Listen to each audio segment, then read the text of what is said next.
우리 기도하고 시작하시겠어요? 하늘에 계신 저희들의 아버지시여, 오늘도 이 거룩한 쉼에 저희가 들어갈 수 있는 자격과 또 이런 일들을 할 수 있는 능력을 주신 것을 감사드립니다. 하나님, 저희는 아무것도 할 수 없는 그저 속절없이 있어야 하는 그런 자들인데 제가 주님의 은혜로 오늘 이 자리에 함께 모였습니다. 또 저희가 은혜로 주의 말씀을 펼 때에 저희의 마음을 주관하여 주시고 저희가 마음으로 주님을 따라가는 자들 되게 하여 주시옵소서. 감사드리오며 귀한 예수 그리스도의 이름으로 아버지께 간절히 기도드리옵나이다. 아멘. 우리가 오늘 이 시간에 이제 복음서를 계속 공부하고 있어요. 그냥 잠깐 생각해봐도 참 그 1년이라는 세월 동안 우리 모두 참 열심히 일했고 또 이제 새로운 해에 대한 소망도 생기고 그래서 오늘은 우리가 그런 일들을 위해 저희가 더 앞으로 더한 일들을 해야 될 사람들이기 때문에 말씀 연구를 시작하겠어요. 우리가 저번 시간에 변화산에서의 사건을 제가 잠깐 살펴보고 끝냈었거든요. 자, 이 변화산이라는 사건은 마태복음 17장 또 마가복음 9장 누가복음 9장 이렇게 세 복음서에 다 나와 있는 사건이에요. 변화산. 근데 변화산에 올라가기 전에 어떤 일이 있었습니까? 가이사랴 빌립보에서 베드로가 아주 큰 고백을 하였죠. 주님께. 주는 그리스도시요 살아계신 하나님의 아들이시니이다. 이런 고백을. 그럼 예수님이 너희는 나를 누구라 하느냐 이렇게 물어볼 때 그런 대답을 하였잖아요.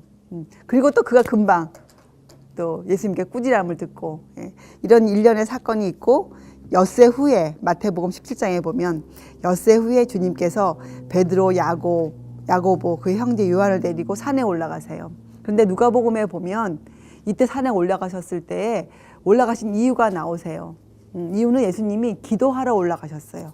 누가복음 9장에 보면 기도하러 올라가셨다고 나와요. 그래서 우리가 이렇게 복음서를 함께 연구하는 이유가 있어요. 어떤 복음서에 빠진 것은 어떤 복음서에 나와 있고 이렇게 함께 읽으면 우리가 아주 훌륭한 이해를 할 수가 있죠. 그래서 기도하러 가셨어요. 자, 예수님이 왜 기도하러 이 산에 가셨을까요? 기도하러.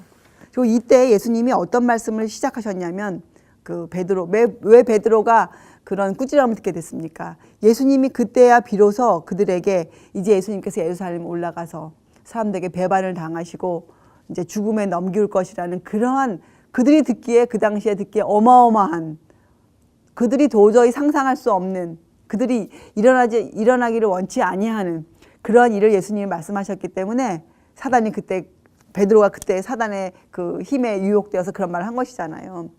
그런데 이때 예수님이 산에 올라가셨어요. 기도하시러. 이때 예수님 이런 기도하셨어요. 이제 예수님 자신을 위해서도 기도하셨어요. 이제 예수님께서 인류를 위하여서 그죠? 큰 시험을 견디셔야 돼요. 겟세마네와 갈보리에서. 그때를 대비해서 그 능력을 얻기를 하나님께 간구드리러 기도하셨어요. 참 놀랍게도 우리 주님께서도 이 방법을 통해서만 미래를 내다보실 수 있으셨고 이 방법을 통해서만 능력을 얻으실 수가 있으셨다. 그래서 이거는 정말 신비해요. 저희가 이해할 수 없는 또 예수님의 겸비하심이시고 그래서 기도하셨어요. 또 어떤 기도하셨을까요? 그 날이 왔을 때 그 실망과 큰 슬픔이 닥쳐왔을 때 홀로 버려둘 제자들을 위해서 기도하셨어요. 그들의 믿음이 약해지지 않기를 기도하셨어요. 자, 그리고 예수님이 이렇게 기도하셨죠. 앞으로 이 변화산에 있을 그 장면을 이 제자들이 보고 예수님의 신성에 대한 확신을 갖기를 원하셨어요. 예수께서 메시아가 되신다는 것에 대한 그 확신을 제자들이 갖기를 원하셨어요. 그리고 예수님이 십자가에 돌아가시는 그것 또한 인류를 구원해 가시는 구속의 계획의 큰 중심에 서 있다는 것을 제자들이 알기를 원하셨어요. 이렇게 예수님은 정말 큰 일을 위해서 기도하고 계셨는데 마가복음에 보면 또 이 제자들은 어떻게 나옵니까? 마가복음과 누가복음에 보면 이 제자들은 자고 있었다고 나와요. 그들이 너무 고나여서 그들이 그만 자고 있었어요. 누가복음에 아마 나올 거예요. 그들이 자고 있었거든요. 자, 우리가 이런 경우가 너무 우리에게 흔하죠. 우리의 삶에. 주님은 우리에게 많은 것을 주시려고 기다리고 계시는데 그만 우리가 어떡합니까? 오늘 우리가 공부한 것처럼 누가복음 21장에는 경고가 있잖아요. 스스로 조심하라. 우리가 그 일을 잘 행치 못할 때 우리가 그만 이 제자들처럼 잠을 자게 돼요.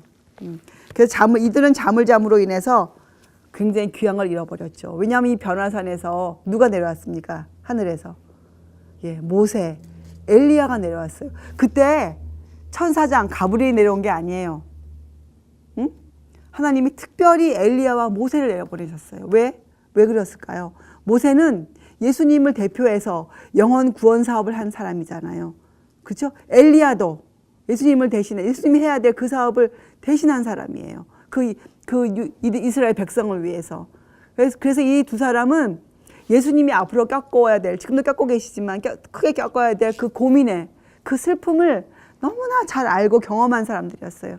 그래서 모세와 엘리야를 내려보냈어요. 특별히 또 모세는 누굽니까? 누구를 대변해요? 예수님 재림 때 죽음에서 부활할 자들을 대표하고, 또 엘리야는 살아서 승천할 자들을 대표하는, 예, 그런 두 사람이 대표로 내려와서 무슨 이야기를 하였겠어요? 그 세 분이 여기 보면 이야기를 하였다고 나오거든요. 이 세 분이 무슨 얘기를 했겠어요? 이분이 서로 나는 그때 이렇게 슬펐지, 나는 이런 어려움을 당했어요, 뭐 이렇게 얘기했을까요? 아니잖아요. 이 세 분은 앞으로 예수께서 담당하실 그 일, 영혼 구원 사업에 대하여 논의하시고 예수님을 격려하셨어요. 예수님을. 그런데 이 세 제자는 잠을 자고 졸다가 깼기 때문에 그 대화 내용을 들어도 무슨 말인지 알 수가 없었다고 나와요. 그래서 이게 무엇을 상징하냐면, 우리들이 신앙생활을 졸고 있으면요, 말씀을 통해서 하나님 우리에게 앞일을 계시해 주셔도 우리가 그것을 이해할 수가 없어요. 우리가. 그래서 우리는 졸고 있으면 안 돼요. 우리는 깨어 있어야 돼요. 우리는. 자, 그런데 한 가지는 이득이 있었어요. 이들이 졸고 있었지만 이들이 무엇을 봤습니까? 그 영광의 빛을 보았어요. 영광의 빛. 그들이 아직까지 그것을 이해는 하지는 못하였지만 그 빛을 보긴 보았어요. 예, 그 빛이 무엇입니까? 그들 마음에 저분이 메시아시다. 저분을 거역하는 것은 하늘이 싫어한다. 왜냐하면 그들이 음성을 들었거든요. 하늘에서 이는 내 기뻐하는 자요, 내 사랑하는 자라. 너희는 저의 말을 들을지어다. 음성을 들었잖아요. 그래서 베드로후서 1장 16절 17절에 보면 베드로가 고백하기를 그렇게 고백했어요. 우리는 그의 위엄을 친히 본 자들이다. 이 변화산 사건을 베드로후서 1장 16절과 17절에 나와 있어요. 그래서 이들은 졸았지만 그래도 이득을 보았어요. 자, 이것이 변화산의 사건이었어요. 자, 이 변화산 사건이 있은 후에 이제 이들이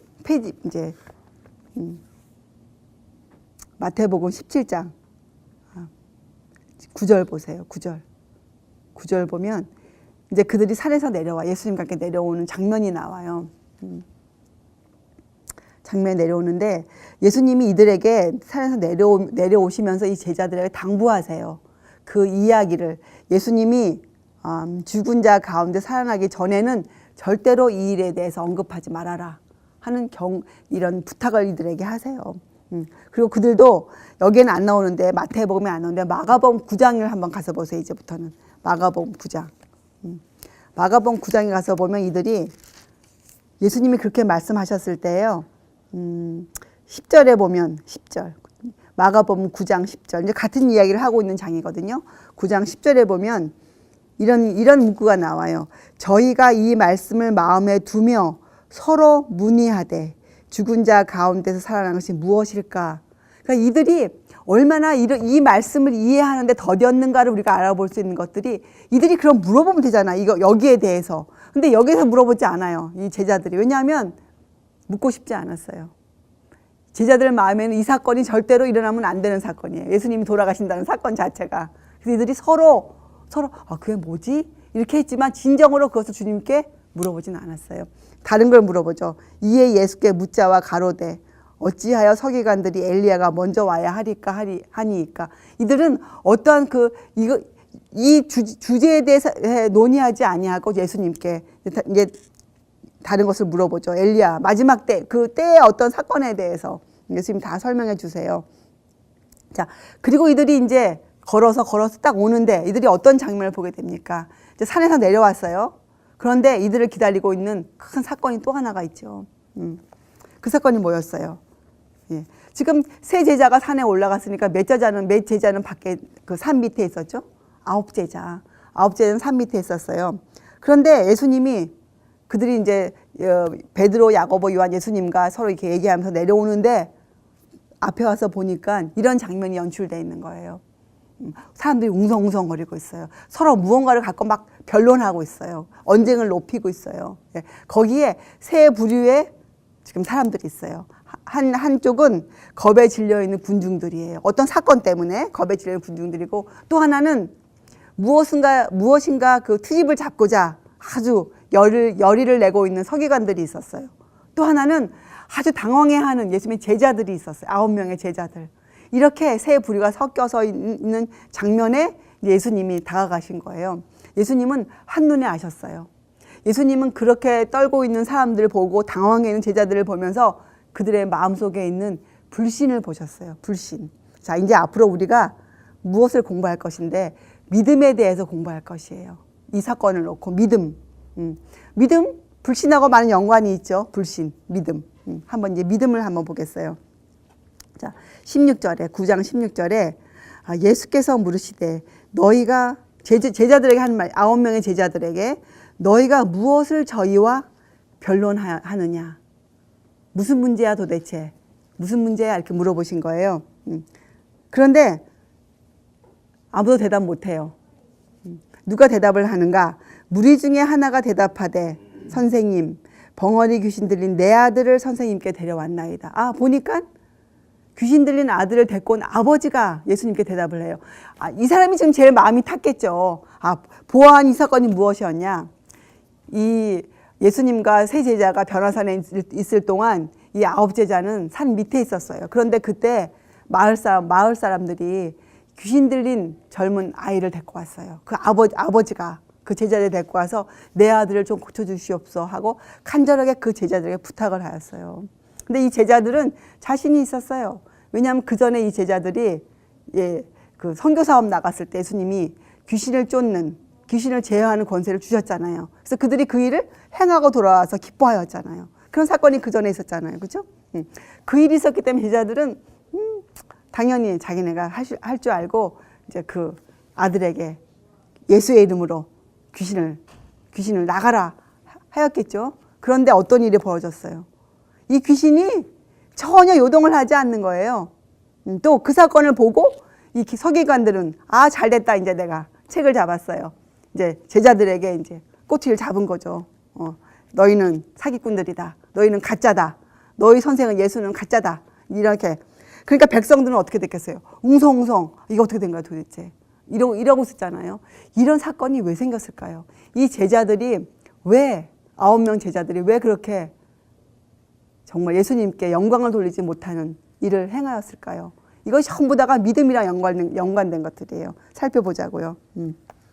자, 이제 그런데 18절에 보면 이제 아버지가 설명해요.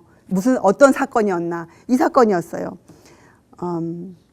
이제 귀신이 어디서든지 저를 잡으면 거꾸러져 거품을 흘리며 이를 갈며 그리고 파리하여 가는지라 내가 선생의 제자들에게 내어 쫓아달라 하였으나 저희가 능히 하지 못하여더이다. 이것이 사건이었어요. 이 사건.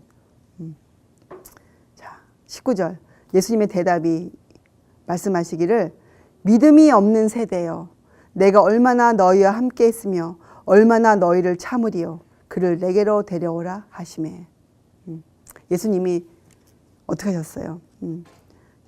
너무 답답하셨어요. 그래서 그들에게 제자들에게 책망하셨어요. 믿음이 없는 세대라. 믿음이 없다. 이렇게 하셨어요. 자, 그리고 이제 그 아이를 데려오라. 근데 예수님 참 자비하세요. 21절 보면요. 이렇게 하죠. 21절. 20절에 예수님 앞에 왔지만 그 귀신이 계속 역사하고 있어요. 예수님이 허용해 주셨어요. 다 이유가 있으세요.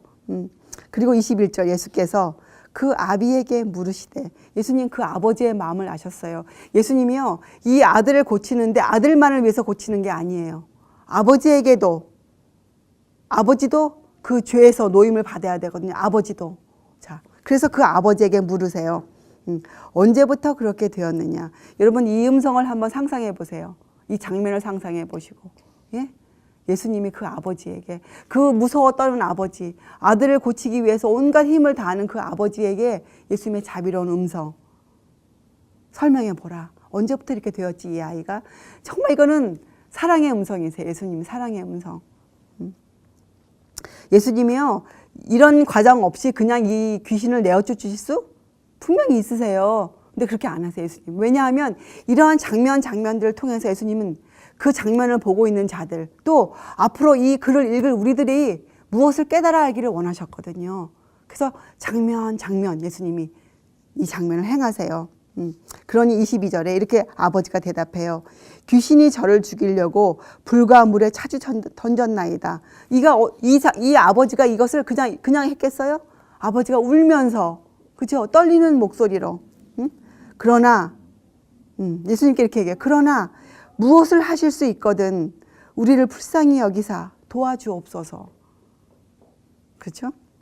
23절 예수께서 이르시되 할 수 있거든이 무슨 말이냐. 믿는 자에게는 능치 못할 일이 없느니라 하시니 24절 곧 그 아이의 아비가 소리를 질러 가로되 내가 믿나이다. 나의 믿음 없는 것을 도와주소서 하더라. 이 세 절을 우리가 공부할 것이에요. 믿음에 대해서. 자, 저도 이 글을 읽으면서 내가 여기에 머물러 있구나 지금 이렇게 깨달았어요. 우리는 다 여기에 머물러 있어요. 우리가 주님을 믿어요.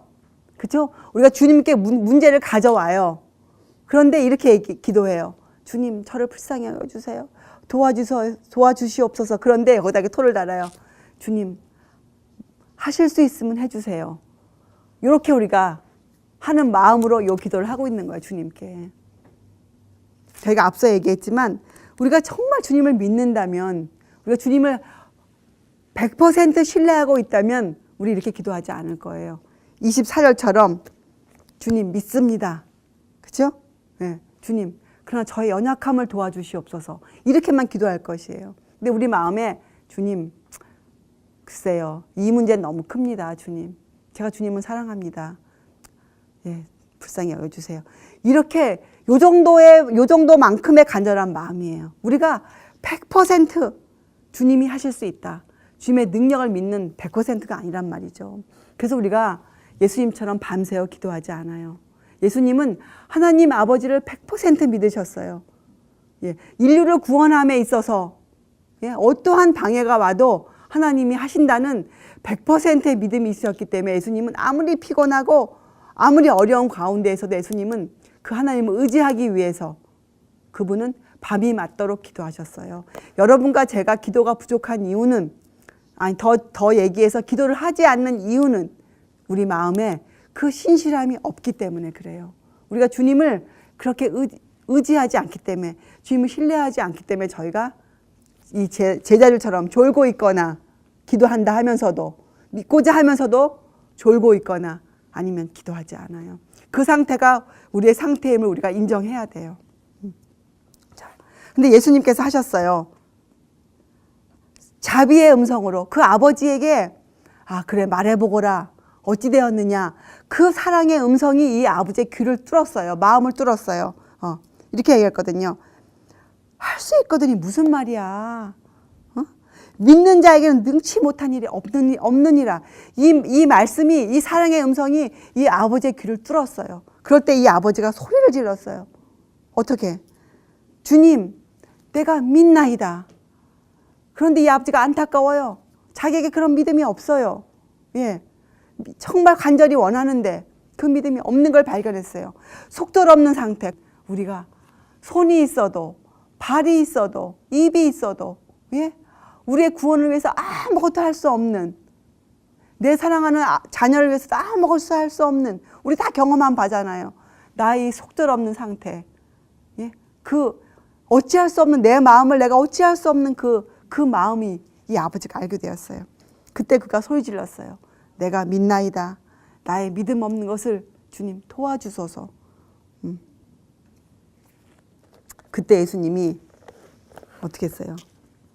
이 아이를 고쳐주었죠. 많은 사람은 그 아이가 죽은 줄로 알았어요. 귀신이 끝까지 몸부림쳤기 때문에. 그런데 예수께서 그 손을 잡아 일으키시니 이에 일어서니라. 27절에 이 아이가 온전한 사람으로 돌아왔어요. 자, 여러분, 이 장면이 지금 변화산 바로 후에 있는 거잖아요.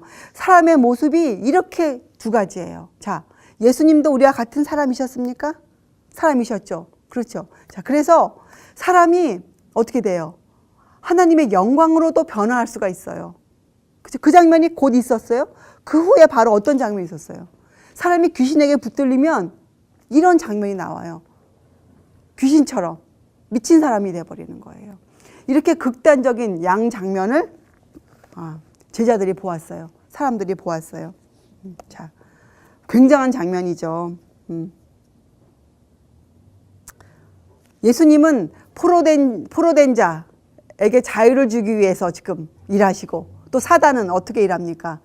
뺏은 자를 놓지 않기 위해서, 빼앗기지 않기 위해서 아주 최선의 힘을 다해서 그도 일하고, 이런 장면이 이 귀신 들린 자를 고치는 장면이었어요. 이런 모든 것을 본 이 12명의 제자들, 또 이 사람들이요, 이 백성들이 예수님과 그 세 제자가 그 산에서 내려오는 장면을 보았을 때 감히 그들에게 예수님이 무슨 일이야 했을 때 왜 말을 못했는 줄 아세요? 이 백성들이 예수님의 얼굴과 세 제자 얼굴을 보니까 감히 입이 떨어지지 않았어요. 왜냐하면 이들은 하나님의 영광을 보고 지금 내려왔잖아요. 예수님의 그 모습과 제자들의 얼굴에 그 영광에 아는 빛을 본 그 빛이 남아 있었거든요. 그 위험이 있었어요. 그래서 그들이 말을 못한 것이었거든요. 자, 이 모든 장면을 본 이 12명의 제자들의 마음이 어떠하였을까요? 우리가 오늘 그 제자들의 마음을 통해서 예수님이 우리도 예수님의 제자들이니까 무엇을 말씀하시는지 살펴봐요. 믿음에 대해서. 이러한 모든 일이 있었어요. 그런데 28절에 집에 들어가심에 제자들이 종용이 묻자오되 우리는 어찌하여 능히 그 귀신을 쫓아내지 못하였나이까 하는 절이 나오죠. 마가복음 9장 28절에. 그렇죠? 근데 요 대화를 나누기 전에 한 가지 사건이 더 일어나요. 근데 그 사건은 마태복음에만 나와 있어요. 그래서 여러분 다시 마태복음 17장으로 돌아가세요. 이 사건은 마태복음에만 나와 있어요. 마태복음에도 18절에 이렇게 나오죠. 이에 예수께서 꾸짖으시니 귀신이 나가고 아이가 그때부터 나으니라. 이때 제자들이 종용이 예수께 나와 가로되 우리는 어찌하여 쫓아내지 못하였나이까. 이럴 때 예수님이 하신 말씀이 20절 나오는데 요 20절 말씀을 하시기 전에 한 가지 사건이 먼저 있었다고 우리가 이해할 수뿐이 없는 게 지금 20절에 나오는 이 말씀, 예수님이 왜 이들이 믿음이 없었는지 설명한 말씀은 새 복음서에 다 있어요. 그런데 우리가 앞으로 공부할 이 사건은 마태복음에만 있거든요. 그래서 우리가 먼저 이 사건을 먼저 공부할게요. 그것은 뭐냐면 24절부터 나오는 마태복음 17장 24절부터 27절의 사건이에요. 여러분이 잘 아시는 사건. 예, 생선의 입을 열어서 돈이 나와서 어떻게 합니까? 예수님과 베드로의 성전세를 낸 사건이 나오는데 이 사건은 마태복음에만 나와 있어요. 이렇게 설명할 수 있어요. 우리가 선배의 글에 따르면 이제 제자들이 이 귀신 들리는 아이를 예수님 고치신 사건, 변화산 사건 이런 모든 것을 보고 제자들은 풀이 죽었죠. 제자들은 이해할 수가 없는 거예요. 어찌하여서 우리는 안 됐을까? 그 의문을 떨쳐버릴 수가 없는 거죠. 다른 사람이 다 지나간 다음에 이 제자들이 다시 예수님께 와가지고 예수님께 물어봐요. 예수님 좀 알려주세요. 도대체 저희들이 왜 그 귀신을 쫓아내지 못하였습니까? 이런 질문을 하는 요때인데 요때 보면 이들이 여기가 지금 가버나움인데 우리가 그전에 분명히 공부했어요. 예수님이 이 가버나움에서 요 일을 하실 때에는 공중 봉사를 하신 것이 아니고 앞으로 예수님이 예루살렘에서 죽음에 넘기우시는 큰 사건이 기다리고 있기 때문에 특별히 12제자를 위해서 시간을 쓰시고 있는 중이었어요. 12제자를 위해서. 그래서 예수님이 그 귀신 아이를 쫓고도 다른 사람 다 보내고 지금 제자들과 함께 있는 거예요. 제자들만 함께 있을 수 있던 어떤 집에 지금 거하고 계시는 것인데 그 집으로 가는 도중에 생긴 사건이 이 반세겔 사건이에요. 그래서 이것은 베드로 혼자가 당했어요.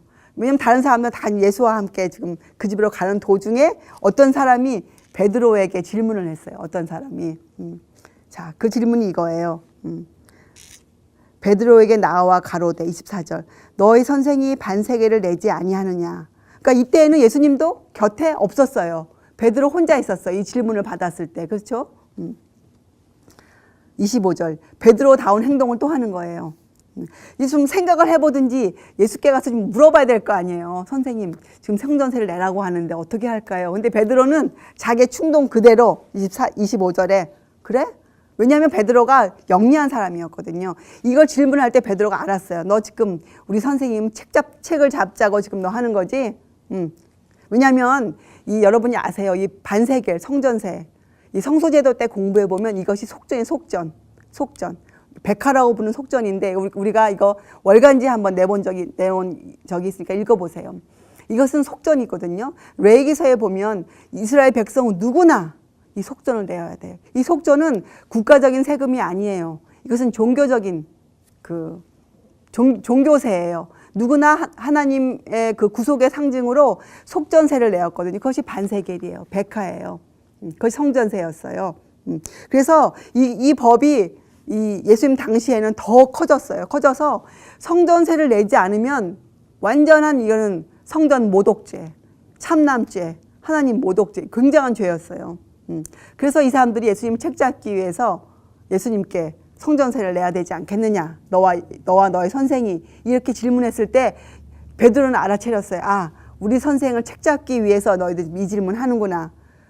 여기까지만 베드로가 이해했어요. 근데 사실은 그 질문에는 더한 책이 들어가 있었죠. 책을 잡을 것이 뭐냐하면 사실 예수님은 평민이 아니시잖아요.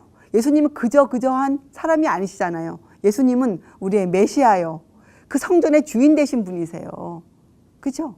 성전세를 내실 이유가 없으신 분이세요. 그러니 이 질문에 성전세를 내서도 안 될 것이고 또 성전세를 안 내고 한다면 성전을 모독하는 또 그 죄가 될 것이에요. 굉장히 애매모호한 질문을 지금 베드로가 받은 건데 베드로는 반쪽만 이해하고 섣불리 또 뛰었죠. 내겠다 그랬어요. 그리고 이제 그 집에 들어간 거예요. 여기 보면 25절 나오죠. 가로되 내신다 하고 집에 들어가니 이제 가서 예수님 만난 거예요. 예수님은 근데 그걸 다 아셨어요. 베드로가 무슨 짓을 하고 왔는지 예수님이 아셨어요. 그래서 예수님이 먼저 가라사대 먼저. 그러니까 지금 저희가 하는 얘기, 우리 선배 글에 나와 있는 얘기가 지어낸 얘기가 아니에요. 이렇게 한 절만 나와 있지만 우리가 다 생각해 보면 알 수 있는 그 상황들이에요. 우리가 예수님 당시나 구약시대의 책을 읽으면서 그 상황을 우리가 생각해 보는 것이 잘못된 상상입니까? 절대 아니잖아요. 우리가 성경을 읽으면서 그러한 것들을 상상해 내야 돼요. 우리가 알아야 돼요. 예수께서 먼저 가라사대 시몬아 내 생각은 어떠하뇨 하고 물어봤어요. 성전세를 내가 내야 되니 말아야 되니 물어보신 거예요. 자, 베드로가 이제 알았죠.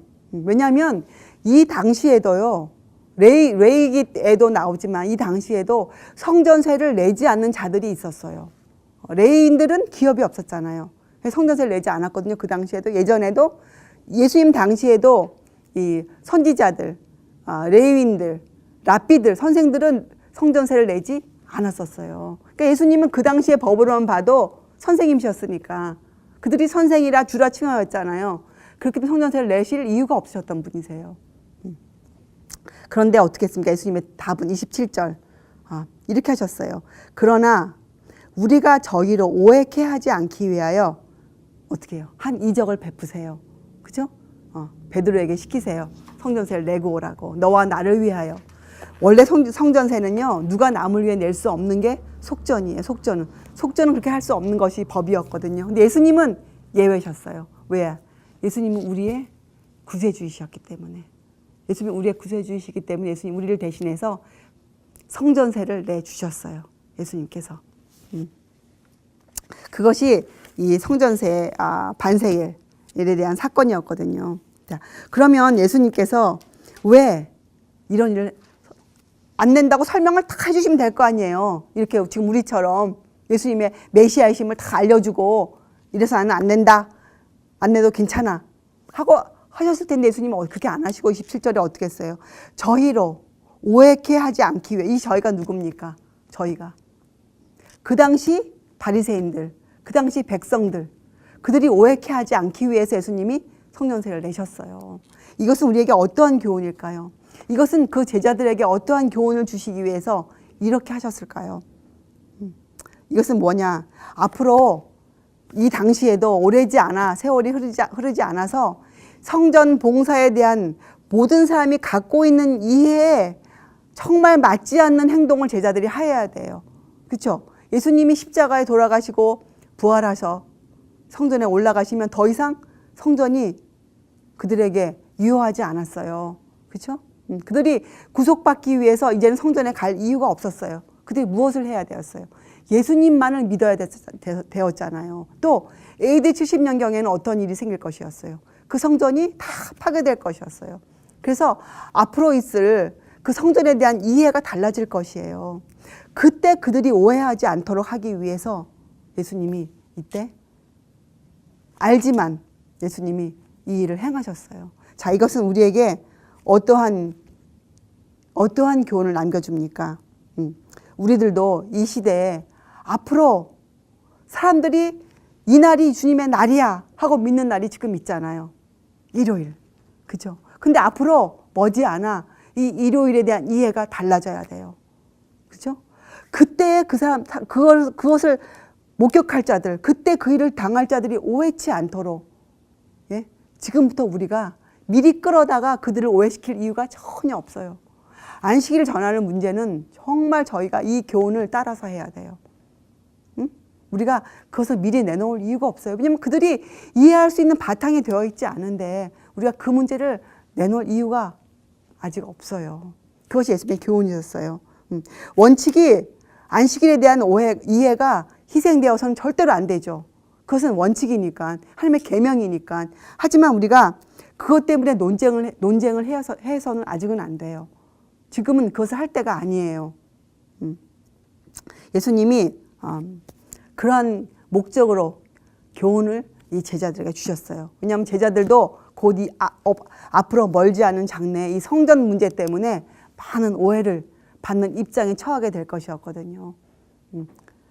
그래서 이 반세겔 사건이 이들에게 있었어요. 자, 그러니까 지금은 어떤 장면이에요?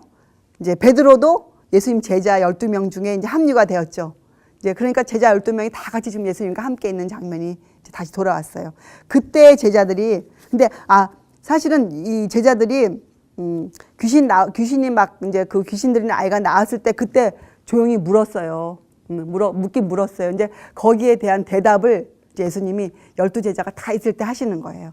그 장면을 공부할 때 우리가 이 20절이 아주 중요해요. 20절과 마가복음도 중요해요. 왜냐하면 이렇게 했거든요. 예수님이. 그들이 너희들이 못한 이유, 너희들이 실패한 이유가 무엇인지 아느냐? 하고 주신 구절이 20절인데 이 20절이 마가복음에 나와 있지 않아요. 자, 마태복음 20절. 가라사대 너희 믿음이 적은 영혼이라. 진실로 너희에게 이르노니 너희가 만일 믿음이 한 겨자씨만큼만 있으면 이 산을 명하여 여기서 저기로 옮기라 하여도 옮길 것이요 또 너희가 못할 것이 없으리라. 이렇게 20절에 나와 있잖아요. 그럼 여러분이 이걸 잠깐 놔두고 덮지 마시고 또 손을 좀 움직이셔서 마가복음 9장으로 가보세요. 마가복음 9장. 마가복음 9장 28절 29절. 여기에 보면 이렇게 나와 있죠. 집에 들어가심에 제자들이 종용이 묻자오되 우리는 어찌하여 능히 그 귀신을 쫓아내지 못하였나이까. 29절에 이르시되 기도 외에 다른 것으로는 이런 유가 나갈 수 없느니라 하시니라. 자, 만약에 마태복음에 나오는 20절을 읽지 않고 요것만 읽으시면 기도뿐이 없구나. 그래서 우리 중에 많은 사람들이 무조건 가서 기도만 해요. 무조건 가서 막 40일 금식 기도 이런 것을 막 하잖아요. 기도 외에 이런 이유가 없다 하셨다 해서. 근데 그게 아니에요. 성경을 다 같이 모아야 돼요.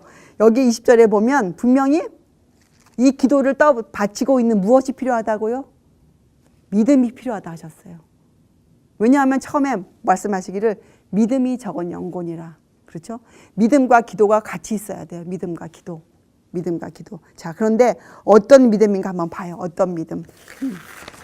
자, 겨자씨만한 믿음이라 하셨어요. 겨자씨. 겨자씨. 자, 겨자씨는 어떻게 생겼어요? 겨자씨. 겨자씨. 여러분, 겨자씨는 씨 중에 우리 공부했죠? 가장 작은 씨예요. 근데 그 씨 안에 뭐가 있어요? 맞아요. 생명을 틔우는 그 원리가 들어가 있어요. 생명을 틔우는, 발화하는, 발화력. 응? 생명력이 들어가 있는 거예요. 생명력. 자, 겨자씨 자체도요, 땅에 던져지면 겨자씨가 어떻게 합니까? 그 땅에 있는 그 요소들, 또 하나님 주신 햇빛, 네? 비, 내리는 비, 이런 것들을 그가 어떻게 합니까? 자기가 갖고 있는 온 힘을 다해서 씨가 그것을 빨아들여요.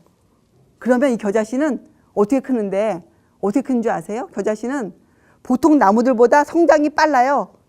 쑥쑥쑥 커요. 그래서 금방 큰 나무가, 세상에서 가장 큰 나무가 겨자나무래요. 겨자나무가 되는 거예요. 씨는 가장 작은데. 그래서 예수님이 우리의 믿음을 겨자씨로 비유했어요. 겨자씨. 겨자씨. 이 겨자씨, 우리도 마찬가지예요. 우리가 우리 안에 주님의 능력을 딱 받아들이면, 그것을 신뢰하면요, 우리가 또 무엇을 할 수 있는 줄 아세요? 주님이 우리의 인생길에 우리의 믿음을 위해 주신 여러 가지 사건들을 우리가 어떻게 합니까? 섭리로 받아들여요. 우리가 불평하지 않아요.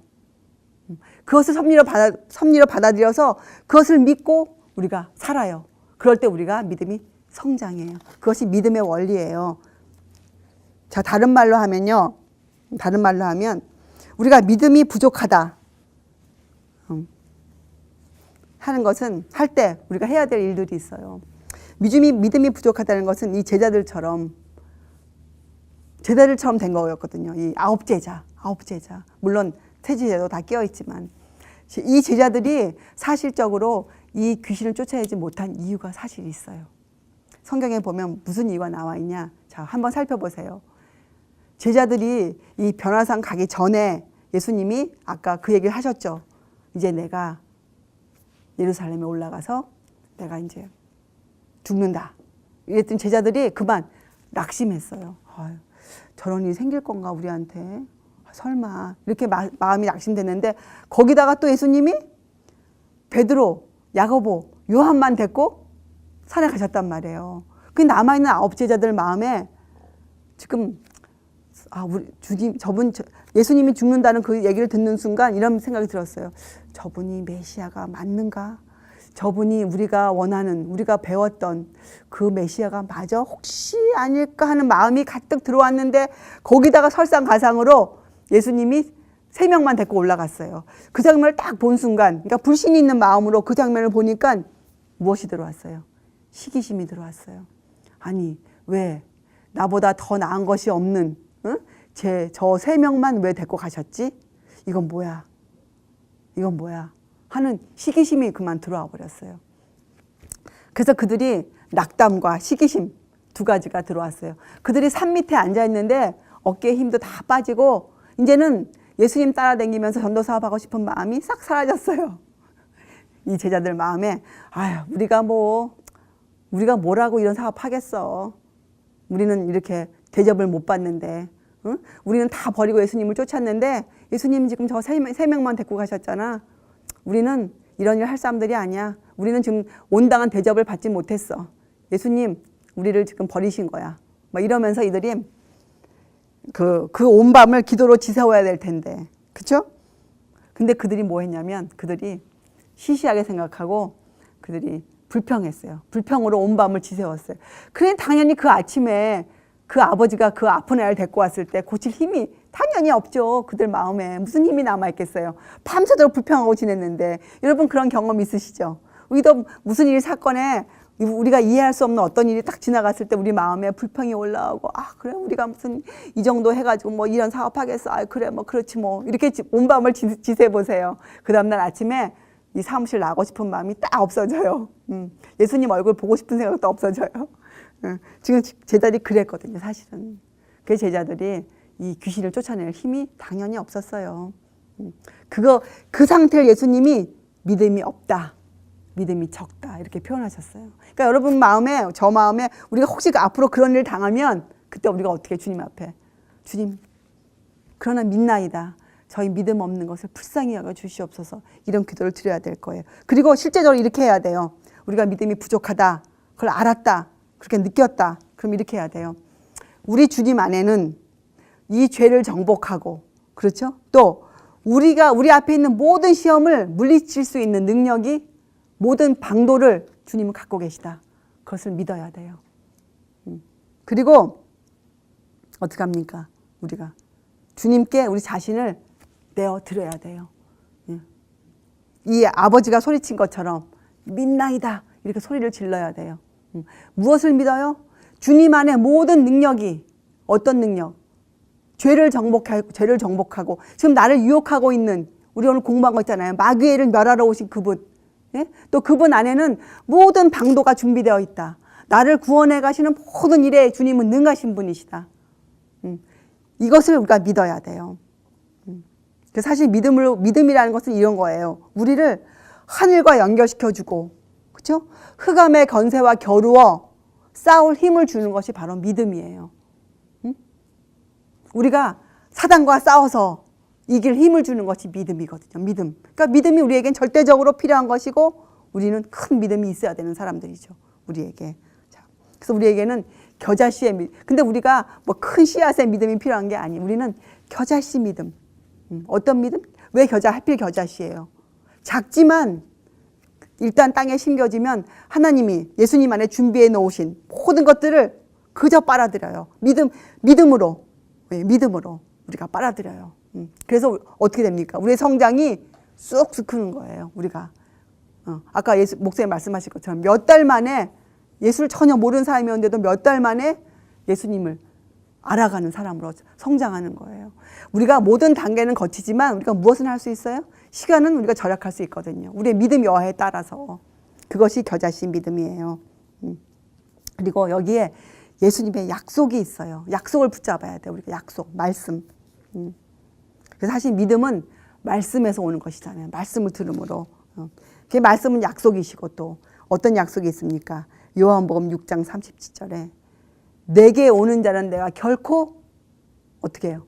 내어 쫓지 아니하리라. 얼마나 감사한 약속이세요. 또 여기 약속하셨어요. 20절에, 마태복음 20절에, 17장 20절에 너희가 못할 것이 없으리라. 너희가 못할 것이 없으리라. 이것보다 더한 약속이 어디 있어요? 우리에게. 우리의 믿음을 키워주는. 그렇죠? 너희가 못할 것이 없으리라. 사실요, 이 9 제자는 부주의했어요. 왜 부주의한 줄 아세요? 자기네가 땅 밑에서도 사실 할 일이 있었거든요. 땅 아래에서도. 그런데 그들은 그것을 크게 여기지 않았어요. 사람들은 다 큰 일만을 하고 싶어 해요. 눈에 보이는 어떤 일을. 근데 아니에요, 여러분. 여러분과 저 앞에 놓여 있는 그 일이 가장 가치 있는 일이에요. 아무도 몰라줘도 주님은 아세요. 그리고 우리에게는 의무가 있어요. 그 일을 성실하게 이행해야 하는 의무가 있어요. 그것이 우리의 임무예요. 우리가 해야 될 일은 우리의 주위에 있는 사람들을, 지금 사단에게 붙잡혀서 해방받기를 원하는 영혼들이 있어요. 그들의 육체가 모를지라도 그들의 영혼들은 외치고 있거든요. 그런 영혼들을 위해서 우리가 해야 될 일이 있어요. 그들을 우리가 해방시켜줘야 될 그 도구로 우리가 쓰여져야 되거든요. 그래서 여러분, 우리는 부주의해서 안 돼요. 절대로 부주의하면 안 돼요. 우리는 이런 믿음의 말씀과 기도로 우리가 밤을 지새워야 될 것이에요. 이런 일을 해야 되기 때문에. 자, 이 예수님이 여기에 머무르지 아니하시고 이들의 이해를 더 넓히셨어요. 마가복음, 계속해서 마가복음 9장을 보세요. 계속해서. 그래서 이 기도도 말해요. 29절의 기도. 이 기도도 그냥 기도가 아니에요. 어떤 기도예요? 이런 믿음, 주님의 능력을 믿는 그 믿음을 바탕으로 이루어지는 열렬한 기도. 이것만이 진정한 기도예요.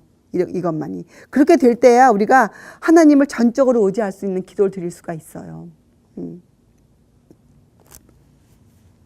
너무 감사하죠?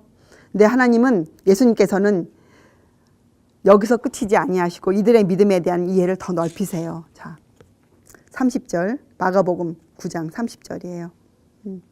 그곳을 떠나 갈릴리 가운데로 지날새 예수께서 아무에게도 알리고자 아니하시니 그 이유가 우리가 아까 공부했죠. 왜냐하면 제자들을 가르치기를 원하셨어요. 왜냐하면 이제 곧 있으면 예수님께서 어떻게 합니까? 배반당하셔 죽임을 당하실 입장에 놓이게 되실 것이거든요. 32절에 이 보면 제자들의 마음이 이랬어요. 이 말씀을 깨닫지 못하고 묻기도 무서워하더라. 이들은 이 일이 일어나기를 원치 않았어요. 33절 이제 또 가버나움에 이르러 집에 계실새 제자들에게 물으시되 너희가 노중에서 서로 토론한 것이 무엇이냐 하시되 자 어떠한 일이 또 있었냐면 이들이요 길을 걷고 있는 또 중에 길을 걷고 있는 중에 그 9 제자 베드로 다 이제 얘기하면서 무슨 얘기했겠어요? 이 제자들이 이 세 사람이 베드로, 야고보, 요한이 여러 사람이 얘기 안 했지만 자기들이 본 것을 얘기할 거 아니겠어요? 자기들이 본 것에 대해서 이 9 제자들에게 그래서 서로 막 제자를 나누고 가는데 예수님이 가기 전에 또 무엇 설명했다고 나오면 여기 보면 예수님이 예루살렘에 올라가실 것을 제자들에게 설명하셨거든요. 예루살렘에. 그런데 이 12명 제자들이요. 예루살렘에 올라가서 예수님이 이제 십자가에 돌아가실 것이라는 그 설명을 들을 때 예수님이 이제 죽는다. 고난 가운데 죽는다. 이것은 듣지 못하고 마음에 안 두고 뭐만 마음에 뒀냐면 이제 우리가 예루살렘에 올라가? 요것만 들었어요. 근데 예루살렘이라는 단어를 듣는 순간 12명 제자의 마음에 어떤 생각이 올라왔냐면 갑자기 충동적으로 예루살렘? 우리 주님이 왕국을 세우러 가시는구나. 갑자기 그 충동이 올라왔어요. 이 사람들 마음에. 예루살렘. 그래? 예수님, 우리 선생님이 왕국을 세워? 그런데 바로 전에 예수님이 3명만 데리고 산에 올라갔다 왔잖아요. 그러니까 이들 마음에 갑자기 뭐 어떤 생각이 논쟁이 들어왔냐면 누가 가장 그 왕국에서 큰 자가 될 것인가? 베드로야? 요한이야? 야고보야? 아니면 다른 사람이야? 이 제자들 마음에 누가 가장 크냐에 대한 논쟁이 일어나기 시작했어요. 근데 이들이 논쟁할 때요. 어떻게 했는지 아세요?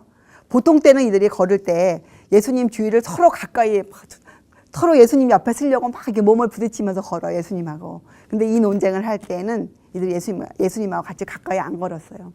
우리가 어떻게 알 수 있냐면 마태복음에도 나와요. 이들이 가까이 안 걷고 예수님 앞서가게 하시고 자기네끼리 뒤에서 이제 얘기하다 간 거예요. 그렇게 하다 이제 그 집에 들어갔어요. 그러니까 예수님께서 물으신 거거든요. 이 어떻게 알았는지 아세요? 누가복음 9장 보세요. 누가복음 9장에 가서 보면 이렇게 표현되어 있어요. 누가복음 9장에는.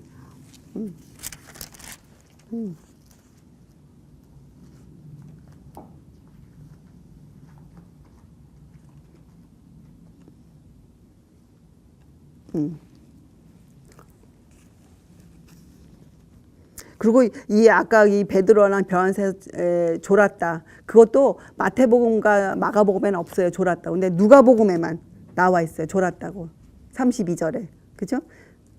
베드로와 및 함께하는 자들이 고나여 졸다가. 누가복음에만 나와요. 그러니까 여러분이 이렇게 세 복음서를 같이 읽어보세요.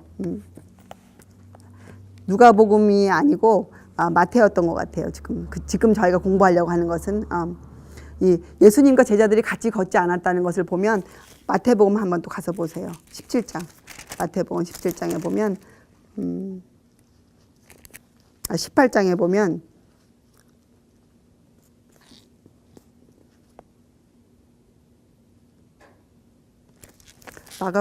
마가복음 같아요. 제가 지금 잊어버린 것 같아요. 마가복음에 예.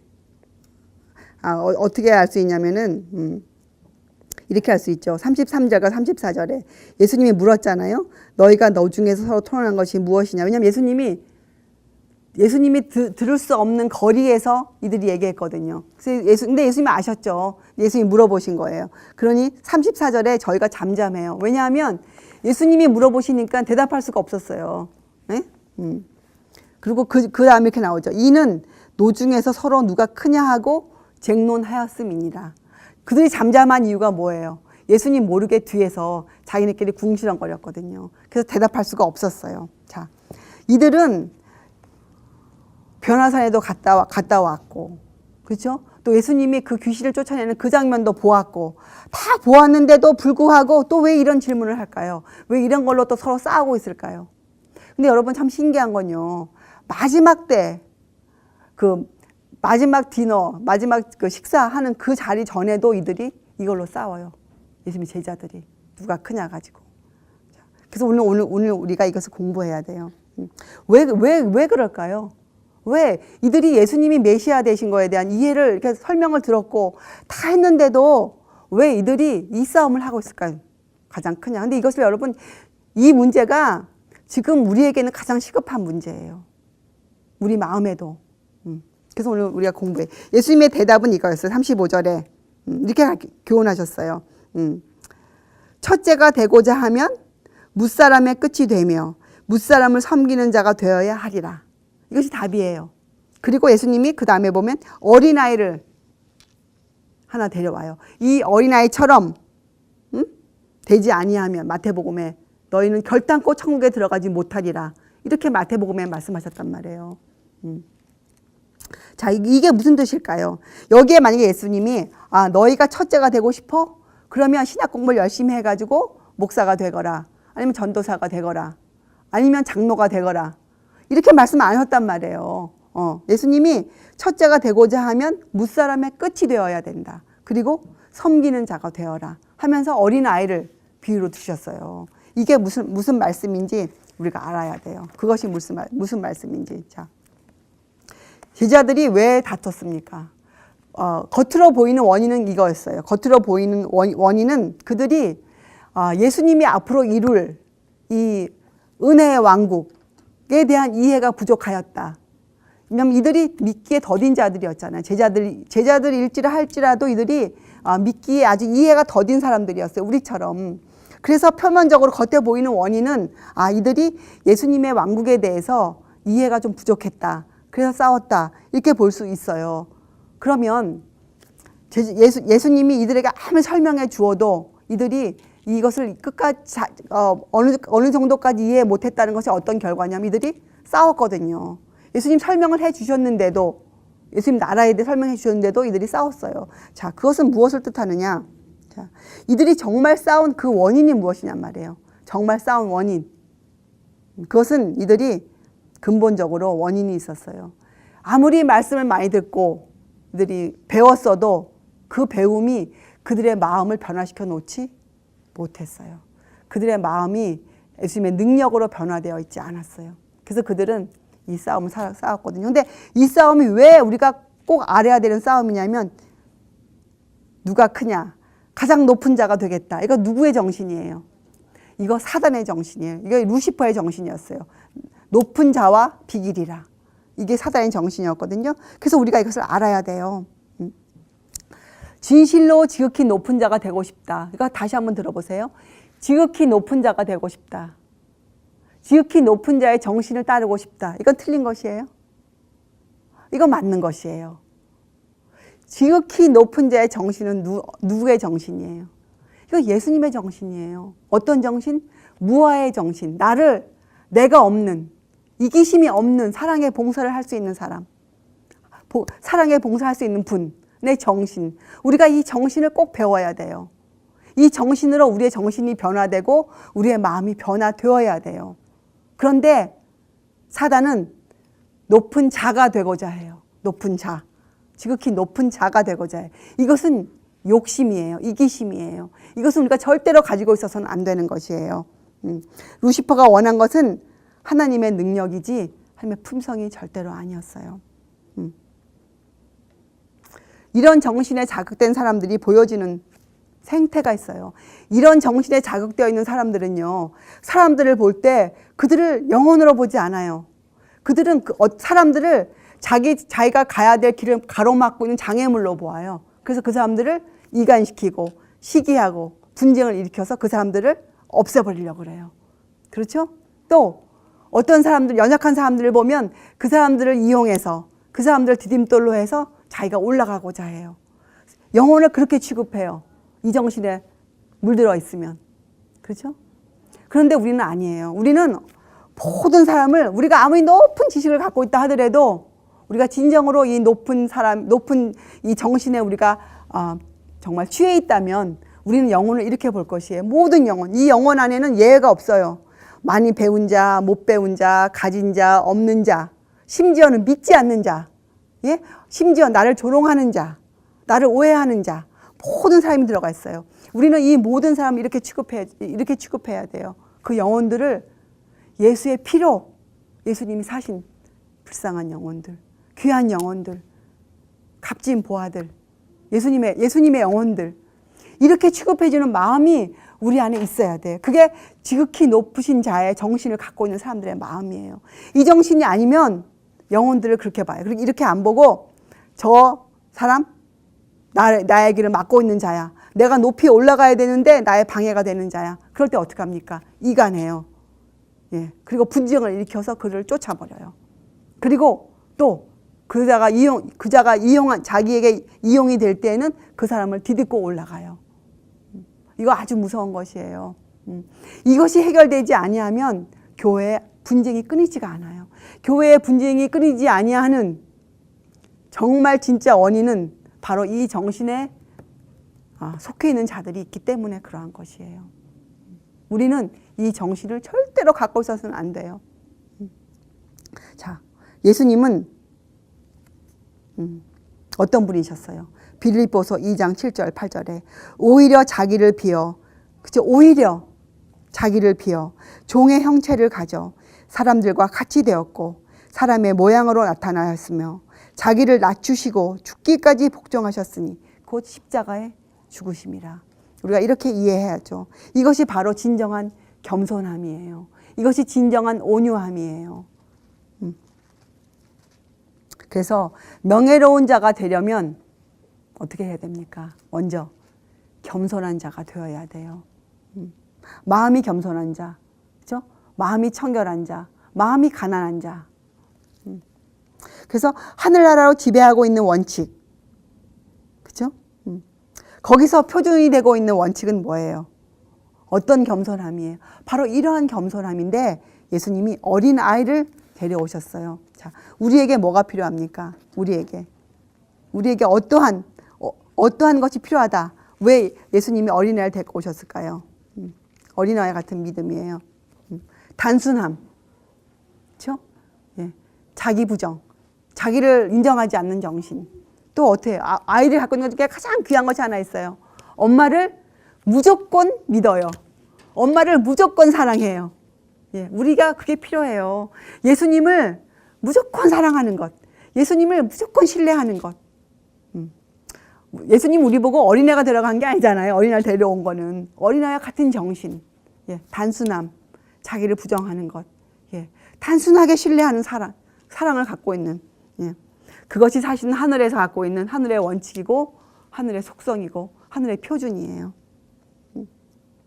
우리에게는요, 계급이나 명성이 절대 중요하지 않아요. 우리가 어떤 일을 하고 있느냐, 이건 중요한 거 아니에요. 우리에게는 우리가 예수님을 얼만큼 사랑하느냐, 우리가 예수님을 얼만큼 따라가고 있느냐, 우리가 예수님께 어떠한 헌신을 드리고 있느냐, 이것이 가장 중요한 것이에요. 우리가 하고 있는 일의 영향은 우리가 지금 알 수 없어요. 예. 우리 선배가 말씀하시기를 아무리 미비하게 보이는 자를 하더라도 그가 주님께 헌신되어 있다면 그가 베푼 그 선의 분량은 마지막 때에 가서야 비로소 알 수 있을 것이다. 그것은 우리가 측량할 수 없다 그랬어요. 그래서 여러분, 우리가 하고 있는 일을 절대로 가치를 그렇게 평가하지 마세요. 남들이 알아주지 않아도, 남들이 아무리 오해해도 이것은 하나님의 일이거든요. 영혼을 사랑하는 마음으로 하는 일이기 때문에 그래요. 자, 예수님의 제자들에게 예수님은 그 나라의 원칙만 알려주는 것으로 만족하실 수가 없으셨어요. 왜냐하면 이 마음의 변화가 일어나지 않으면 그들은 끝까지 싸울 것이기 때문에. 그걸 예수님이 아셨거든요.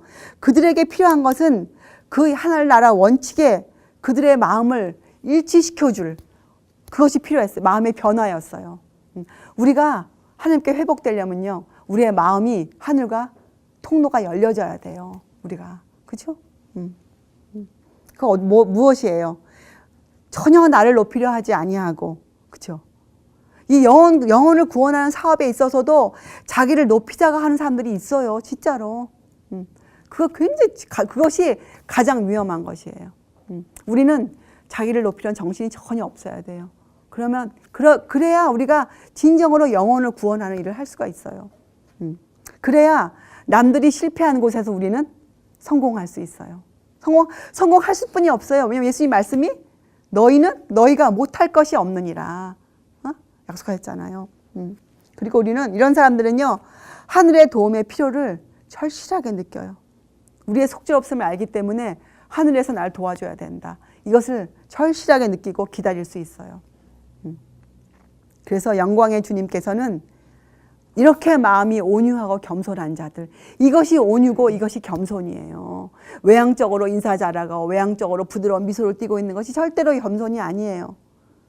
이렇게 하는 것이 예수의 사랑으로 마음이 변화되어서 이렇게 영혼을 그렇게 볼 수 있는 사람들, 그 사람들이 온유하고 겸손한 자들이에요. 오늘 우리가 이 시간의 끝으로 두 가지 성경들을 읽고 끝낼게요. 시편 18편. 시편 18편 35절. 이제 이 말씀을 여러분들이 가슴으로 이해가 되실 것이에요. 다윗이 한 고백인데 이렇게 나와 있어요. 다 찾으셨어요? 시편 18편 35절. 주께서 또 주의 구원하는 방패를 내게 주시며, 이해가 되시죠? 그렇죠? 주의 오른손이 나를 붙들고 주의 온유함이 나를 크게 하셨나이다. 다윗은 이 온유를 깨달아 아는 사람이었어요. 나를 영화롭게 하는 것이 무엇이냐? 그것은 주의 온유함이에요. 우리가 이런 길을 밟지 않고는 우리는 면류관을 쓸 수가 없는 사람들이에요. 면류관을 쓰기 전에 우리는 주의 십자가를 먼저 지어야 돼요. 그래야 우리가 주님의 면류관을 쓸 수 있는 사람이 되지죠. 자, 이제 이사야서를 가서 보세요. 66장. 이사야서 66장. 얼마나 놀라운 마지막 장이죠. 이사야서의 66장. 1절과 2절을 여러분 한번 마음으로 읽어보세요. 이사야서. 저는 오늘 이 절을 읽고 오면서 하늘을 쳐다보고 땅을 보았어요. 이렇게 나와 있어요. 66장 1절에. 여호와께서 이같이 말씀하시되 하늘은 나의 보좌요 땅은 나의 발들상이니 너희가 나를 위하여 무슨 집을 지을고 나의 안식할 처소가 어디랴. 이거 무슨 말이에요? 이 온 우주가 주님의 것이에요. 그런데 우리가 이 사업을 놓고 왈가왈부할 일이 전혀 없는 것이에요. 자, 2절에 나 여호와가 말하노라. 나의 손이 이 모든 것을 지어서 다 이루었느니라. 무릇 마음이 가난하고 심령에 통회하며 나의 말을 인하여 떠는 자, 그 사람을 내가 권고하려니와. 이게 우리가 오늘 공부한 것의 결론 아니에요? 마음이 가난하고 이런 사람이 온유하고 겸손하고 이러한 사람을 들어서 하나님이 주의 종으로 사용하세요. 이러한 사람을 들어서 하나님이 마지막 때에 기별을 전하기를 원하세요. 이러한 사람들이 마지막 때에 환난을 통과하여 14만 4천이 될 자들의 성품이잖아요. 마음이 가난하고 심령에 통회하고 하나님의 말을 인하여 떠는 자들, 그러한 사람들 주님이 가르치실 것이에요. 왜냐하면 천산생축이 다 주님의 것이에요. 이 땅에 저 하늘에 우리의 것이 아무것도 없어요. 우리의 것이 모든 것이 주님의 것이에요. 여러분 그 이사야서 66장 1절 2절 읽었죠. 3절 4절도 읽어보세요. 얼마나 어마어마한 말씀이 들어가 있는지. 예. 교만한 자들에 대한 경고가 얼마큼 크게 나와 있는지 여러분. 그렇죠? 여러분 기억하세요. 하늘이 하나님의 보좌고 땅이 주님의 우리가 밟고 다니는 이 땅이 주님의 발등상이에요. 여러분과 저의 인생에 있는 모든 것이 주님의 것이에요.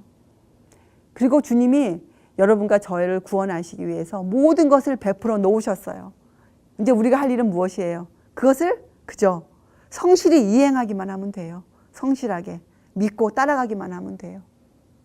그래서 이제 우리는 주님께 믿음이 적다 이런 책망을 받는 사람들이 되지 말고 2014년도에는 우리가 정말 우리가 큰 믿음으로 주님 앞에 칭찬받는 자들 되길 바랍니다. 예, 기도하시겠어요?